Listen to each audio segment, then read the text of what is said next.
प्रणाम। आज का लेक्चर सी को डेडिकेटेड है। कंप्यूटर प्रोग्रामिंग के लैंग्वेज है एक सी, उसी को डेडिकेटेड है। तो इसमें हम लोग देखेंगे introduction to C, early development and features, कैसे ये डेवलप हुआ, इसका थोड़ा हिस्ट्री, बेसिक्स वगैरह, क्योंकि ज़रूरी है मेरे भाई मेरे बहना। आपको जब तक उसके पीछे का बैकग्राउंड पता नहीं रहेगा तो कैसे आगे बढ़ोगे, ठीक है। तो चिंता मत करिए, आपको पूरा सी प्रोग्रामिंग इस वाले कोर्स में नहीं मिलेगा, आपको वही मिलेगा जो आपको मैथ्स में ज़रूरत है। जैसे मैंने बताया, आपको सी प्रोग्रामिंग आपको चाहिए तो उसका अलग सा कोर्स बन रहा है, वो आप देख लीजिएगा पूरा, तो आप कंप्यूटर प्रोग्रामिंग के मास्टर हो जाएंगे। लेकिन आपको वो फ़िलहाल अभी ज़रूरत नहीं है, आपको नंबर लाना है तो उस पर फोकस करिएगा। How does the name C comes into existence, ये सी क्या है, क्यों आया, कैसे आया। सुनो, the origin of C is closely tied to the development of Unix operating system. ये दिख रहा है लोगो, किसका है, यूनिक्स का है। यूनिक्स क्या है, एक ऑपरेटिंग सिस्टम है। तो यूनिक्स ऑपरेटिंग सिस्टम डेवलप जब हो रहा था तो वहीं से सी का ओरिजिनेशन हुआ। Originally implemented in assembly language, और जो आपका सी है ना, असेंबली लैंग्वेज में इंप्लीमेंट हुआ on a PDP 7 by Dennis Ritchie and Ken Thompson, incorporating several ideas from colleagues. तो साहब आपस में काम वाम कर रहे थे, कुछ आइडिया मिल गया तो उन्होंने बना दिया। Eventually they decided to port the operating system to a PDP 11. The original PDP 11 version of Unix was also developed in assembly language. Thomson modified the syntax to be less wordy, producing the similar but somewhat simpler B. However, few utilities were ultimately written in B because it was too slow and B could not take the advantage of PDP 11 features such as byte addressability. In short, सबसे पहले एक language develop हुआ था B, उसको modify करके लाया सी, बस खेल खत्म, और कुछ नहीं जानना है आपको। और किसने बनाया, डेनिस रिची और केन थॉमसन ने बनाया। इतना, ये सब बकवास का जरूरत नहीं है, ये सब बकवास आपको इंटरव्यू में काम लगेगा, थ्योरी में काम नहीं लगेगा। अगर इंटरव्यू में पूछ दिया कि अच्छा बेटा सिलेबस में तो था कंप्यूटर प्रोग्रामिंग, क्या जानते हो सी के बारे में, बताइए कुछ, तब आप वहाँ पे एक्सक्यूज नहीं दे सकते, सर मेरा तो प्रोग्रामिंग बैकग्राउंड नहीं है ना, हाउ वुड आई नो, कैसे मैं जानूँ, मत पूछो सर, ऐसा आप नहीं बोल सकते, क्योंकि आपको ये प्रोग्रामिंग का क्वेश्चन है तो जाहिर सी बात है आपको प्रोग्रामिंग का नॉलेज होना ही है, ठीक है। तो उस हिसाब से तैयार कर लीजिएगा। ये सब आप वापस आके देख लेना, कब इंटरव्यू का जब प्रिपरेशन हो रहा होगा ना, मेंस निकल गया होगा, तब आप फिर से आकर के देख लेना और इंटरव्यू क्वेश्चंस रेडी कर लेना। बी जो है ये इसी का मॉडिफाइड वर्जन है द सी प्रोग्रामिंग लैंग्वेज। किसने बनाया, Dennis Ritchie and Ken Thompson ने। कहां डेवलप हुआ, ये फाउंड हुआ 1972 में। सोचो सोचो सोचो कितने साल पहले। AT&T बेल लैब्स USA, तो अमेरिका में AT&T बेल लैब्स है, वहां पे यही फाउंड हुआ था। 48 साल पुराना है मेरे बुआ, लेकिन फिर भी आज यूज हो रहा है, तो कुछ तो बात होगी ना। तो सी प्रोग्रामिंग का एक ओवरव्यू देखिए। सी प्रोग्रामिंग है क्या, सी इज अ जनरल पर्पस, सब चीज के लिए यूज कर सकते हो, स्पेसिफिक नहीं है। जैसे बी वाला था ना, वो सिर्फ बिजनेस के लिए यूज होता था, तो सी को जनरल पर्पस के लिए ओपन कर दिया गया। आप बिजनेस में लगाइए, आप मैथ्स में लगाइए, आप साइंस में लगाइए, आप इंजीनियरिंग में लगाइए, कहीं लगाइए, हर जगह यूज कर सकते हो। Procedural computer programming language supporting structured programming, lexical variable scope and recursion and static type system. रट लेना ये सब, ठीक है। थ्योरी में काम नहीं आएगा, आपको इंटरव्यू में ये सब चीज पूछा जा सकता है। Tell me something about C language, तो आप ये सारे चीज रटा बोल देना, चिपका देना जाके। By design C provides constructs the map efficiently to typical machine instructions. It has found lasting use in applications previously coded in assembly language. Such applications include operating systems and various application software, and for computer architectures that range from supercomputers to PLCs and embedded systems. और ये रहा कुछ year wise, जैसे 1972 में तो इसका जन्म हुआ, 1978 में 6 साल के बाद K&RC डेवलप हुआ। उसके बाद फिर 1989 में और 1990 में जब हम पैदा हुए तो उस समय NC/C हुआ। 1999 में जब मैं 9 साल का था तब C99 हो गया। और जब 2011 था उस समय मैं सेकेंड ईयर में था अपने बीटेक के, तो C11 था। फिर 2017 और 18 जब एमटेक में था तो C18 हो गया। ठीक है, तो स्टिल इन यूज। ठीक, अब देखिए कंप्यूटर प्रोग्रामिंग मतलब सी प्रोग्रामिंग प्रैक्टिकल एप्लीकेशंस आप कहाँ कहाँ देख पाते हो, तो इसका एप्लीकेशंस हर जगह आपको मिलेगा। देखिए डिवाइस ड्राइवर्स में जितने भी आपका डिवाइसेस है ना, आपका किधर गया है, ये रहा आपका पेन ड्राइव, फिर ये रहा आपका वॉच, फिर ये आपका रहा किंडल, फिर वेबकैम, डिजिटल बोर्ड, प्रिंटर, हर जगह जितने भी डिवाइसेस हैं ना उसके डिवाइस के ड्राइवर्स को जो लिखा गया है ना वो आपका सी लैंग्वेज में लिखा गया है। दूसरा वेब ब्राउज़र, ऑपरेटिंग सिस्टम्स जैसे आपका या लिनक्स हो गया या फिर विंडोज़ हो गया।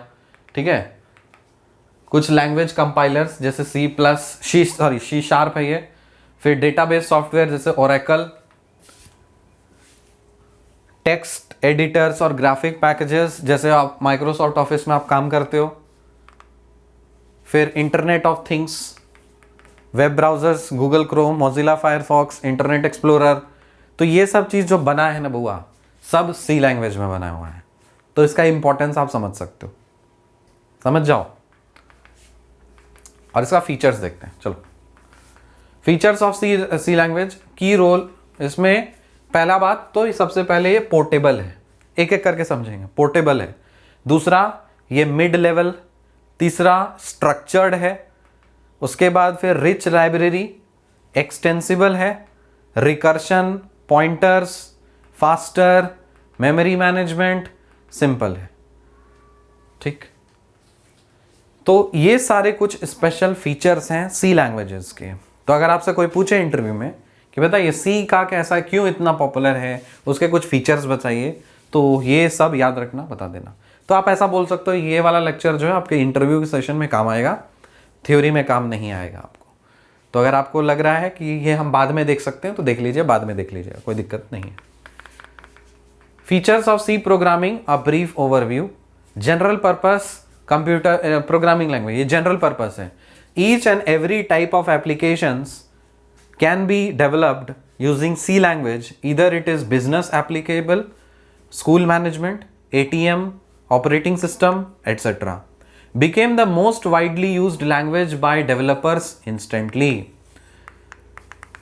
फिर दूसरा पावरफुल है, रॉबस्ट प्रोग्रामिंग लैंग्वेज है, मतलब consists of wide variety of data types, बहुत तरह के डेटा टाइप्स स्टोर कर सकते हैं, बिल्ट इन फंक्शंस होते हैं बहुत तरह के, decision and looping constructs, looping होगा LOOP, looping constructs to implement the real life problem easily and efficiently, makes development fast.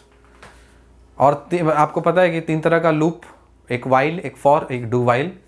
तो बेसिक, फिर डेराइव्ड और फिर ऐड करके फिर एन्यूमरेशन और वॉइड। तो ये सारे डेटा टाइप्स हैं, basic data type, derived data types, enumeration data types और वॉइड, सबको मिला करके आप डेटा टाइप्स इसको बोल सकते हो। तो नोट कर लीजिए ये सब। फीचर्स ऑफ सी प्रोग्रामिंग, तीसरा है modular procedure oriented programming language. So C programs follow a procedure of steps written in it called functions. तो ये क्या फॉलो करता है, कुछ written step, procedure of steps होते हैं जिसको फंक्शंस बोला जाता है। So it follows a top down approach, मतलब ऊपर से नीचे। That is much importance is given to the flow of program rather than on data on which the functions operate। एक इंपॉर्टेंट चीज है कि ये टॉप डाउन अप्रोच फॉलो करता है और प्रोग्राम के फ्लो पे ये ज्यादा स्ट्रेस देता है rather than data on which the functions operate। तो ये डेटा पे ज्यादा वैल्यू इंपॉर्टेंस नहीं देता। It makes big problem easy to handle, implement and debug. Debug मतलब एरर चेक, आपको कहीं एरर है तो पट से चेक करके दे देगा। ये रहा आपका टॉप डाउन अप्रोच, मतलब ऊपर से नीचे तक आपको जाना होता है। फिर स्ट्रक्चर्ड प्रोग्रामिंग लैंग्वेज, ये काफी वेल स्ट्रक्चर्ड है. The structured programming languages allows the program to be split into multiple blocks of execution. In C, you can split the program into such named blocks called functions. तो यहाँ पे आप क्या कर सकते हो ना, काफी वेल डिफाइंड स्ट्रक्चर्ड है. आप एक सेक्शन को अलग से सिक्योर्ड करके रख सकते हो, तो उसको एक ब्लॉक बना दिया, फिर एक ब्लॉक बना दिया, वो सब आप सेव करके यूज कर सकते हो. और वही चीज आपको अगले प्रोग्राम में यूज है ना, तो यही ब्लॉक को आप उधर चिपका दो, यही ब्लॉक को आप उधर चिपका दो. तो इस तरह से आप कर सकते हो. ये जरूरी नहीं कि आप कुछ नया चीज कर रहे हो तो वहां पे आपको फिर से रिपीट करने की जरूरत है. आपने वो ऑलरेडी रेडी करके रखा है ना, तो उसको उठा के वहां पे ब्लॉक को डाल दो तो वो रीड कर लेगा. So this makes easy to write and debug. फिर देखिए इसमें क्या है, ये है आपका स्ट्रक्चर ऑफ सी प्रोग्राम. मतलब सी प्रोग्राम में सबसे पहले क्या होता है आपका, सबसे पहले डॉक्यूमेंट सेक्शन, फिर डेफिनेशन सेक्शन होता है, फिर मेन फंक्शन आता है, फिर प्री प्रोसेसर लिंक सेक्शन, फिर ग्लोबल डिक्लेरेशन सेक्शन आता है, फिर यूजर डिफाइंड सेक्शन, फिर मेन फंक्शन डिक्लेरेशन सेक्शन. ठीक है, तो ये रहा सीक्वेंस ऑफ प्रोसेस. फिर से देखो, सबसे पहले आपका डॉक्यूमेंट सेक्शन जाएगा, उसके बाद फिर डेफिनेशन सेक्शन आता है, फिर मेन फंक्शन, फिर प्री प्रोसेसर और लिंक सेक्शन, फिर ग्लोबल डिक्लेरेशन सेक्शन, और फिर यूजर डिफाइंड सेक्शन, फिर मेन फंक्शन डिक्लेरेशन सेक्शन. तो what is this is the structure of a C program. C program का आपका स्ट्रक्चर है. तो जब आप सी प्रोग्रामिंग का कोर्स करोगे तो वहां पे आपको एक्सरसाइजेस वगैरह कराई जाएंगी, आपको एक कंप्यूटर प्रोग्रामिंग का मास्टर बनाया जाएगा, सी प्रोग्रामिंग का मास्टर बनाया जाएगा. यूपीएससी मैथमेटिक्स ऑप्शनल के लिए नहीं, वो आपके इंटरेस्ट के लिए और आपके नॉलेज और इंफॉर्मेशन के लिए अलग सा. ठीक, यहाँ पे आपको जो चाहिए सिर्फ नंबर चाहिए, तो जितना जरूरी है उतना ही पढ़ना. अब देखो एक सिंपल सा एक प्रोग्राम लिखा है, हैश इंक्लूड stdio.h conio.h जो भी हो, इंट मेन, ये रहा आपका main function, printf hello world /n, get ch return, फिर ये रहा.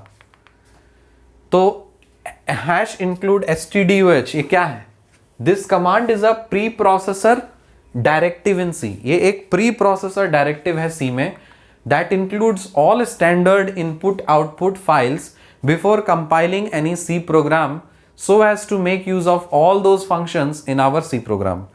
ठीक, तो ये क्या है, ये एक प्री प्रोसेसर डायरेक्टिव है.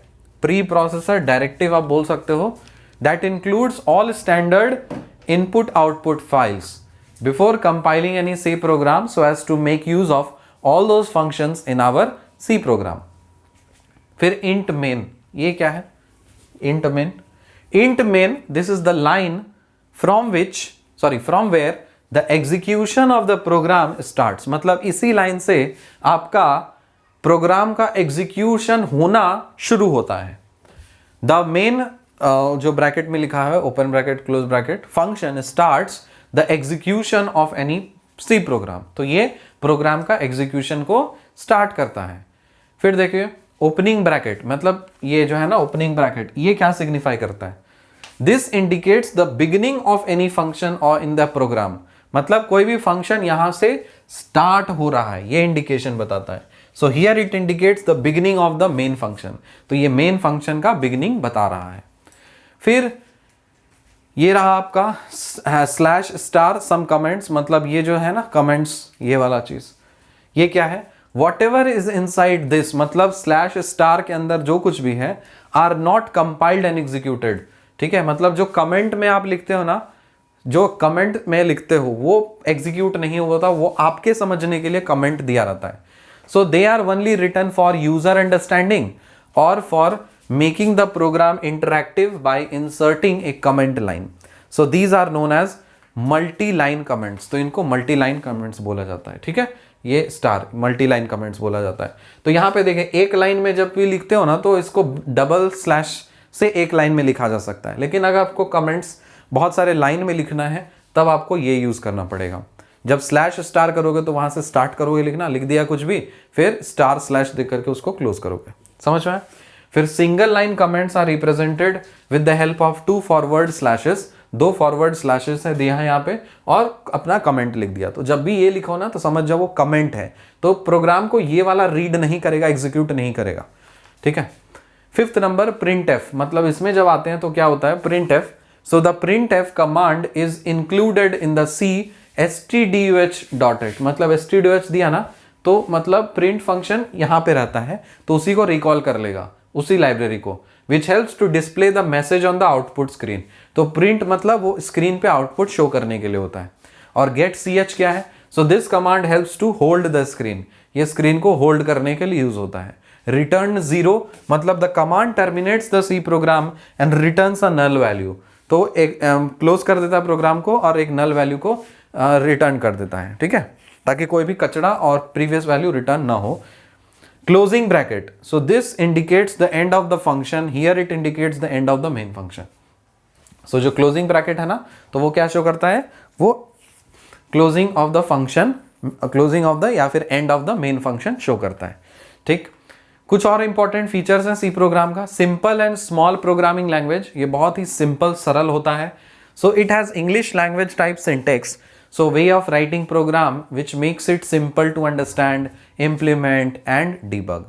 As well as C language has only 32 keywords which makes it small enough to learn faster. इसमें मात्र 32 keywords होते हैं. तो एक important interview question पूछेगा how many keywords are there in your C program, तो आप बोलोगे 32. कौन कौन सा आगे देखेंगे हम लोग.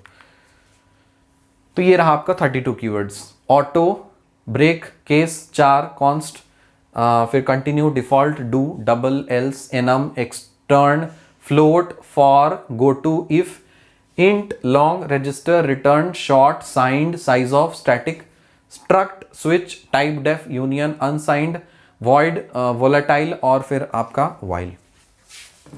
सर क्या है ये सब चीज, मेरे को नहीं समझ में आया. आपको नहीं समझ में आएगा, चाप मत लीजिए. ये सारे कीवर्ड्स हैं, मतलब ऑलरेडी प्री डिफाइंड हैं कंप्यूटर सिस्टम में. सी प्रोग्रामिंग के लैंग्वेज जो लिखा है जिसने, उतने कीवर्ड्स को डिफाइन करके रखा है. तो हर कीवर्ड का अपना अपना अलग अलग काम होता है. ठीक है, ये आपकी यूपीएससी मैथमेटिक्स ऑप्शनल के मेंस के पेपर में काम नहीं लगेगा. रादर देन जब आप प्रोग्रामिंग का कोर्स कंप्लीट कर लोगे, आप प्रोग्रामर आप बन जाओगे, तब एल्गोरिदम फ्लो चार्ट खुद से बना सकते हो, तब आपको याद करने की जरूरत नहीं है. लेकिन बिना प्रोग्रामिंग सीखे आपको, आप बोलोगे मैं कोडिंग करके लिख दूंगा, वो क्वेश्चन सॉल्व कर लूंगा, नहीं बनेगा वो. इसलिए आपको जो स्टैंडर्ड क्वेश्चंस बताया गया है उसी को आप याद कर लीजिए, मेमोराइज कर लीजिए. अगर आपके पास सफिशिएंट समय बचेगा, then go for the C program. Programming अच्छे से आप सीखिए, फिर आप क्वेश्चन को खुद से अटेम्प्ट करिए और सॉल्व करिए. ये है तरीका, और अन्य और कोई विकल्प नहीं है. ठीक है, तो बाद में मत चिल्लाना सर समझ में नहीं आया, समझ में नहीं आया. अरे समझ में कैसे आएगा, प्रोग्रामर हो क्या, नहीं हो ना, तो ध्यान दो इधर. Number 6, middle level programming language. Middle level programming language है. Although C is intended to do low level programming, it is used to develop system application such as kernel, driver etcetera. It also supports the features of the high level language. That is why it is known as middle level language. It can be used to develop application software such as VLC media player, आप जानते हो, उसी से आप गाना और video देखते हो. Can develop system software such as OS in written in low level languages. Very good. तो ये रहा आपका Windows 10 और ये रहा क्या, VLC media player. पता है जब रोड पे जब जाते हैं ना हम लोग, तो देखे हो रोड पे बिछा हुआ रहता है, ऐसा देखे हो कभी नहीं, ऐसा बिछा के रखते हैं रोड पे. तो मेरे को लगा अरे VLC media player रोड पे लगा के रखे हुए हैं ट्रैफिक वाले. फीचर्स ऑफ सी, अगला फीचर है मशीन इंडिपेंडेंट होता है और प्लेटफॉर्म डिपेंडेंट होता है. ठीक है, तो सिस्टम प्रोग्रामिंग लैंग्वेज भी है. C is a system language because it allows enough low level access to directly address hardware given the proper privileges. For this reason it is an appropriate choice for device drivers and operating systems features. फिर system software oriented language, portable machine independent programming language, ये machine पे depend नहीं करता. So C programming language source code can be written on one machine, जैसे for example आपने Linux में लिखा है, and can be easily run या फिर एग्जीक्यूट ऑन अदर मशीन, जैसे विंडोज पे है उस पर आप एग्जीक्यूट, लिनक्स पे लिख के आप विंडोज पे एग्जीक्यूट कर सकते हो. विथ नो और लिटिल मॉडिफिकेशन रिक्वायर्ड। कभी कभी आपके प्रोग्राम में मॉडिफिकेशन की ज़रूरत नहीं होती, कभी कभी लिटिल मॉडिफिकेशन की ज़रूरत होती है, तो अपनी ज़रूरत के हिसाब से आप उसको यूज़ कर सकते हो। जैसे आपने कॉलेज पीसी पे आपने कोई प्रोग्राम लिखा, यहाँ पे सपोज आप कॉलेज में बैठ के लैब में कुछ प्रोग्रामिंग कर रहे थे, आपने सेव कर लिया, फाइल को उठाया, घर पे आ गए, अपने पीसी में उसको चलाया, चल गया। तो इसलिए पोर्टेबल बोला जाता है और मशीन इंडिपेंडेंट। आया बात समझ में? अब फीचर्स ऑफ सी, अगला फीचर है फिर से कि एक्सटेंसिबल प्रोग्रामिंग लैंग्वेज है, आप इसको एक्सटेंड कर सकते हो। So C language is extensible because it can easily adopt new features, इन नया फीचर्स को क्विकली अडॉप्ट कर लेता है। So we can add any user defined function in library files of C language so that it can be used later just as built-in functions irrespective of the fact of containing large rich set libraries of built-in functions. User defined built-in functions होता है। और number 10 है कि format free programming language. While writing C programs, we do not require any line number to start with or any empty spaces before starting with any line so as to Fortran programming in which we can insert writing programs from 7th column. ये सब self explanatory, आप लिखे खुद से आप समझ सकते हो, तो ज़्यादा टाइम वेस्ट नहीं करेंगे इस पर। अगला है केस सेंसिटिव प्रोग्रामिंग लैंग्वेज। इसमें केस सेंसिटिव है, आपने कुछ कैपिटल में लिखा, कुछ स्मॉल में लिखा, बदल जाएगा। एक ऐसा नहीं होता कि एक ही जैसा रहता है, कि आप अगर स्मॉल में एप्पल लिख रहे हो APPLE और वही चीज़ आप कैपिटल में APPLE लिख रहे हो, तो दोनों अलग है सी लैंग्वेज में। So C programming is a case sensitive language which can differentiate between the upper cases A to Z and lower case A to Z letters, so it increases options for any C program unlike HTML और SQL languages. जैसे आपने लिखा ना, ये capital में ABC लिखा, small में ABC लिखा, कैपिटल A और स्मॉल B स्मॉल C लिखा, small A capital B small C लिखा, या फिर small A small B capital C लिखा, ये सब के सब अलग हैं, ठीक है। तो it opens up lots of options. So case sensitive nature होता है ये। डायनेमिक मेमोरी मैनेजमेंट है। So in C language we can manage memory at run time of program by using malloc, free and calloc functions. और इस तरह के आपका पूरा मैनेजमेंट होता है मेमोरी का। तो स्टैक जो लोकल वेरिएबल्स होता है ना, वो स्टैक कहलाता है, फ्री मेमोरी वो हीप कहलाता है, ग्लोबल वेरिएबल्स और सी प्रोग्राम इंस्ट्रक्शंस ये परमानेंट स्टोरेज एरिया में जाता है, ठीक है। फिर अगला आप देख सकते हो some additional features of C, pointers. So in C language we can directly interact with memory locations using pointers, ठीक है। तो ये चीज़ है आपका, तो आप इसको नोटिस कर सकते हो कि लिखा CHAR character star CPTR equal to CHAR 4 star malloc 5 star size of 4 वगैरह वगैरह, जो कुछ भी है ये आप इधर किया लोकेशन मेमोरी मैनेजमेंट। अभी आपके बस की बात नहीं है, मैंने दिखा दिया बस आपको, बस थोड़ा सा फील कराने के लिए कि चीज़ें थोड़ी सी डिफ़िकल्ट हो सकती हैं, तो चिंता मत करिए, ये आपकी काम का अभी फ़िलहाल नहीं है। 14 number, strongly or strictly typed programming language. In C programs, each variable must be declared its data type, must be defined at compile time before starting running of the code. और ये रहा आपका डेटा टाइप, कंपाइल टाइम किया, फिर आपको output मिला, फिर आगे बढ़ो। मदर प्रोग्रामिंग लैंग्वेज है ये। Due to lots of positive features of C programming language, many developers inherited maximum features of C language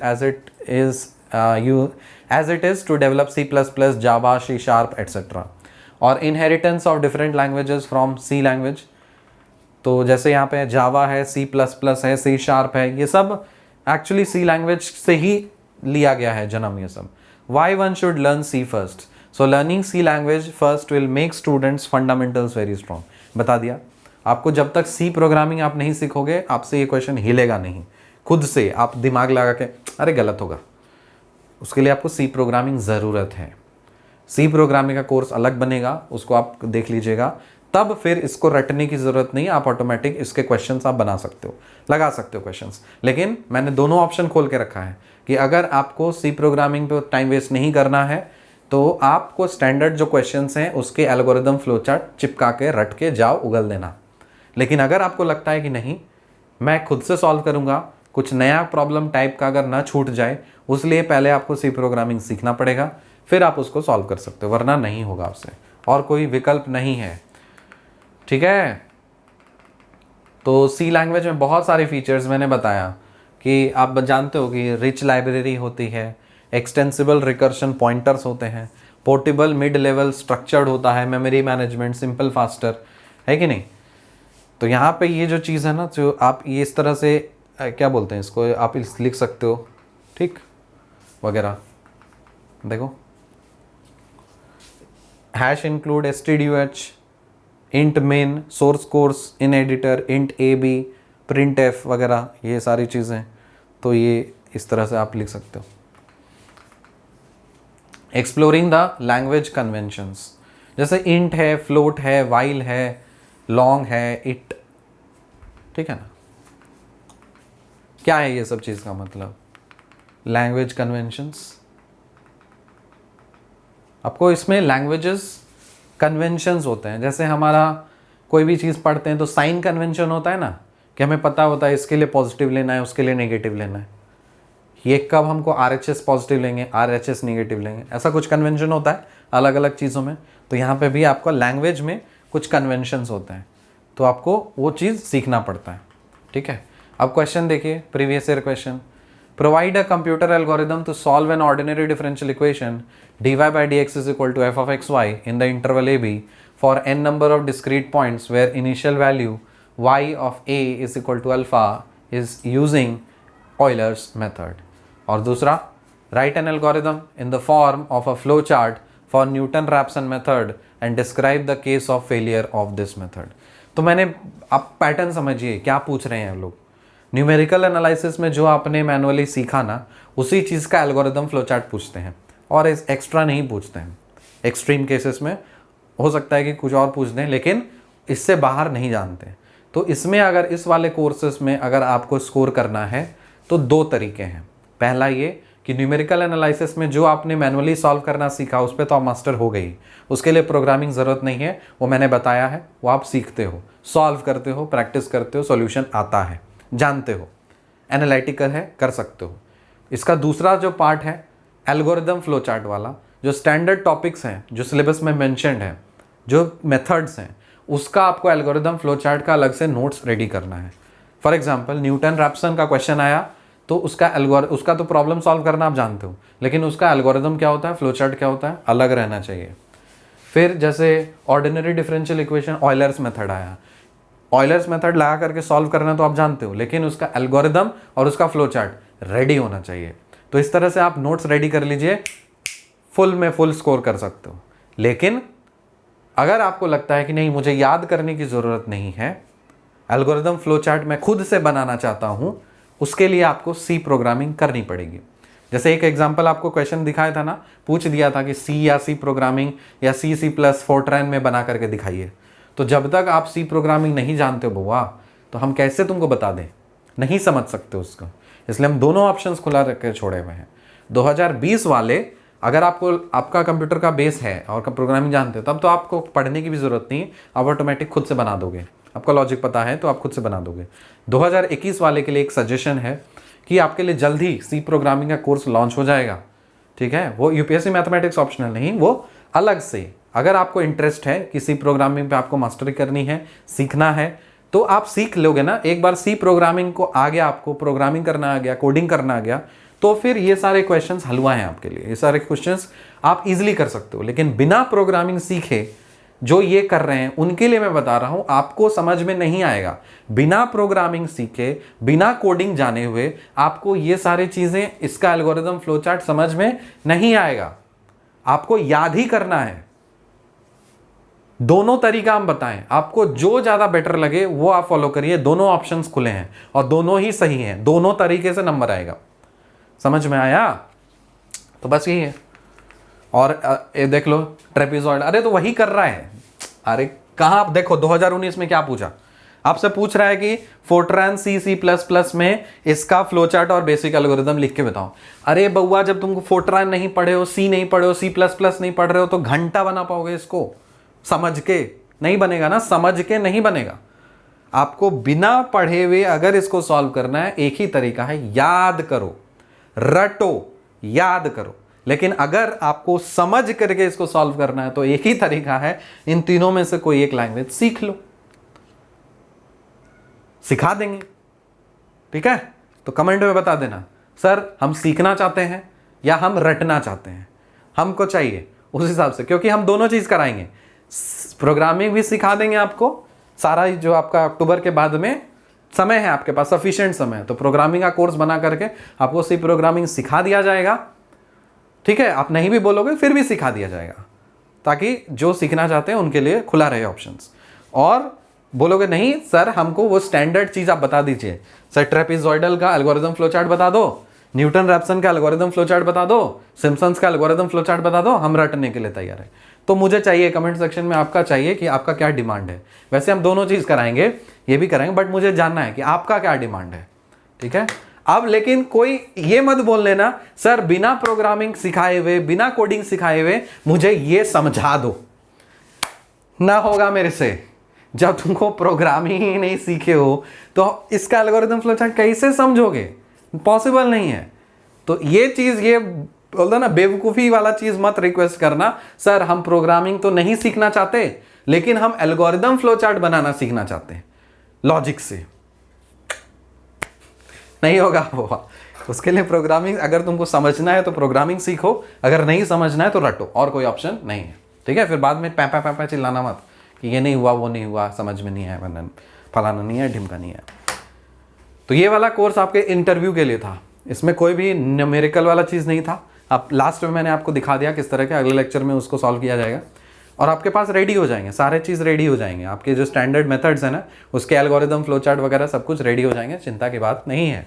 लेकिन ये वाला जो लेक्चर था स्पेसिफिकली आपके इंटरव्यू के लिए करा दिया गया, ताकि इंटरव्यू में ये पूछते हैं, बेसिक्स पूछते हैं कि आप, अच्छा आपके सिलेबस में तो था न्यूमेरिकल एनालिसिस, कंप्यूटर प्रोग्रामिंग, बताइए कुछ सी के बारे में। चाहे आपका बैकग्राउंड हो ना हो, मैथ्स ऑप्शनल लिए हो ना बुआ, तो 100% सवाल आएगा इंटरव्यू में, 100% सवाल आएगा। ठीक है, आशा करते हैं आप लोग वहाँ तक पहुँच जाएं, उस स्टेज तक पहुँच जाएं, तो ये सारी चीज़ें आपको बहुत मदद करेंगी। आपकी सेवा में हम और पूरी हमारी एग्जाडेमी की टीम लगी हुई है। मन लगा के पढ़ते रहिए, हम भी मन लगा करके पढ़ाते रहेंगे। ठीक, मिलते हैं आपसे अगले लेक्चर में, तब तक के लिए बाय।